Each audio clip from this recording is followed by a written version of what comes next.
Although Valorant tries its best to bring new and interesting things to the table to bring fresh life to the genre, some things just never change. The Operator is one of these things. Being head and shoulders above all the other guns in the game in both cost and range, this gun is a must pick by teams who want to be able to deal insane damage, hold outstanding defensive angles, and remove any and all chance of counterplay.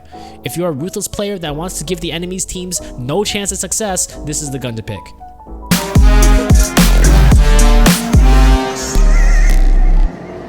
What's going on? Quash Daddy here, giving you some more tips, tricks, and guides on all things Valorant so you too can clap your enemies. In this guide, I'll be going over with just why the Operator is a must-pick weapon for every team comp, proper usage scenarios and recommendations, and some advice for you to apply into your own games so that you can make the most out of this disastrous weapon. For more sweet videos like this one, consider liking and subbing this video and respond with what you want to see next. It really helps me out a ton. The Operator is the more premium of the two sniper rifles in the game, costing almost 4 times as much as its little brother, being the Marshall. Although these two guns are both considered sniper rifles, if you've used both of these guns, you can immediately tell that the Operator is in a whole nother class. The sheer amount of power and range the Op can bring to the table is something that is one of a kind in this game, and its unique ability is simply something that cannot be replaced. The Operator in Valorant draws much inspiration from its counterpart in Counter-Strike Global Offensive in the form of the AWP, or the Op. The Operator even draws essentially the same name, as the short form of Operator is also Op, OP. In terms of damage, the Operator does not disappoint. It sits alone at the top of the weapon food chain, costing a beefy 4,500 credits, and warrants this price by being the only weapon in the game that can be a one-shot to the chest and can do this from any relevant range in the game, with its ability to scope to both 2.5 times and 5 times zoom respectively, firing at a max rate at 0.75 shots per second. The Operator is able to dish out 150 damage to the body, 255 to the head, and 127 to the leg. But these numbers actually don't matter, because all you really need to know is that you one-shot people from the chest up, and you should be aiming for the chest. In terms of using the Operator, the gun gives some subtle hints as to whether or not you're using it properly, and it also tries to tone down its power slightly when compared to its CSGO cousin. The first thing to note is that you are very restricted to the gun and its firing style. You might have seen some sweet montages in other shooters and their snipers, but that's not happening in this game. Both the Operator's no-scope and quick-scope capabilities are rather limited compared to CSGO, and for different reasons. Compared to CSGO, the Op in Valorant is actually a relatively slow-paced gun and is generally bottlenecked by its slower scope speed and horrible no-scoping accuracy. When scoped in, the gun will let you know if your shot is accurate with a red dot in the middle of your crosshair. If you don't have this indicator right before you shoot, then your shot will just not be accurate.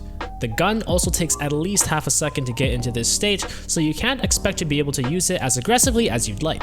Another restriction the gun has is related to movement. There is no chance that you can even be remotely moving and still be able to properly use the gun.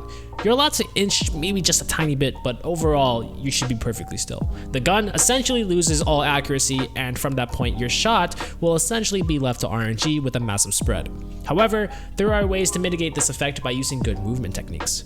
The first one would be, of course, practicing good counter-strafing to ensure that you will be able to be in that still position much faster when scanning out for enemies. This concept can apply to every gun in the game, but it's especially important on a gun like the Operator, as if you're anything but perfectly still, your shot's simply just going to go way off, and if it does, that usually means that you die. In order to make good use of this strategy, while you're checking corners with the gun, you want to scope in when there's a decent chance of an enemy being at the corner you check, and if that person pops up, then you simply tap the key in the opposite direction of the one you were going in, and then you'll be able to stop quickly and take the shot. This is a concept that's greatly overlooked if you weren't specifically informed about it, as it's subtle and won't be caught simply say by watching your favorite player on their stream. Make sure to get some practice in for this technique in the practice range, and try to incorporate some flicks into your shots as well, so that you can simulate somewhat of a real game experience. I like to do this every time I play Valorant as a warm-up. Finally, the last point about the Operator in terms of usage is to make note of the large windows it has in between each of its shots. The gun fires really slowly, and as such has a long window before you can make your next shot if you need to make another one. You really have to make sure you position yourself with this gun so you can have just enough space to live until your next shot is available. The op needs to find small windows of vulnerability in your opponents to take them down, so you should position yourself so that you can decrease your chances of getting killed, but also allows you to make the best use of the gun's range and to provide valuable information to your team. Because of the way the op can instantly kill opponents, you can typically get away with sitting in more standard angles if you're defending, as you'll still be able to win most trades anyway. Good examples of this would be C long on Haven or watching A main from screens on split. Essentially any long windowed area that will allow you to get a lot of distance and to get a shot off. These are angles where even if the enemy knew that you were there, it's actually incredibly difficult to answer you simply because it is so easy for you to hold the angle. These angles are also good because they are sufficiently far enough to allow you to reposition in case you do miss your shot, and in this case, you could communicate to your team whatever info is necessary, whether that's saying there's a lurker on your site or they may be hard committing to your area. The techniques I've explained just now will also definitely be shifted depending on what agent you're playing and what team composition you're playing into. Valorant has different styles of operators depending on what the agent's kit can bring to the table, and in turn can bring very different styles of using the gun that we haven't typically seen before. A great proof of concept for this is Jett, whose incredible mobility allows her to not only look really flashy, but allows her to excel with this gun. She can peek from really good off angles with her jumps and can also use her dash right after shooting in order to effectively get a free shot off. In addition, her ultimate allows her to have an excellent short range option in case she is forced into that scenario. Another great option for this is, of course, Sova, whose kit is very focused on vision control and will punish players who don't respect when they get revealed. Sage is also surprisingly decent on the op because of how important it is to keep her alive. Even Reyna is pretty good on it because she can force trades with the op and then use Dismissed to get invulnerability and not die after getting a shot. By playing an op, you generally are playing from far angles by default, so using this gun can actually supplement her playstyle. Although these are just examples, I'm just giving in relation to the gun, you shouldn't feel really restricted just because you're an agent that doesn't have to fully 100% complement it. The gun is just really busted, and in reality any agent can use it and can make great use of it. With all of these techniques in mind, you should also try to not only visualize these concepts when using the operator, but also when you inevitably go against it.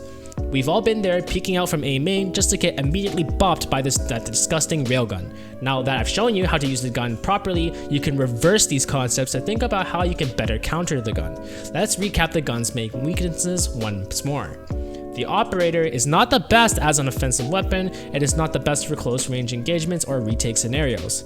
It isn't going to fare well against many enemies rushing at you all at once, and it has long windows of downtime between shots. It also relies on holding angles and keeping vision.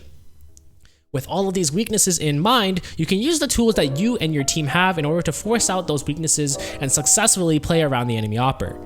A great example of how to try and play around the gun is by using utility. A lot of the abilities in Valorant are really powerful and are directly meant to counteract some of the strengths that guns like the operator have. This is why an agent like Brimstone is so powerful, because he has an on-command smoke that can instantly cover the angles where someone may be sniping from and gives great clearance for your team on how to blow up a site. Economy wise, I'd have to say that the op is going to be a great choice as long as your team wants to commit to a full buy and you or a teammate are confident enough to run it.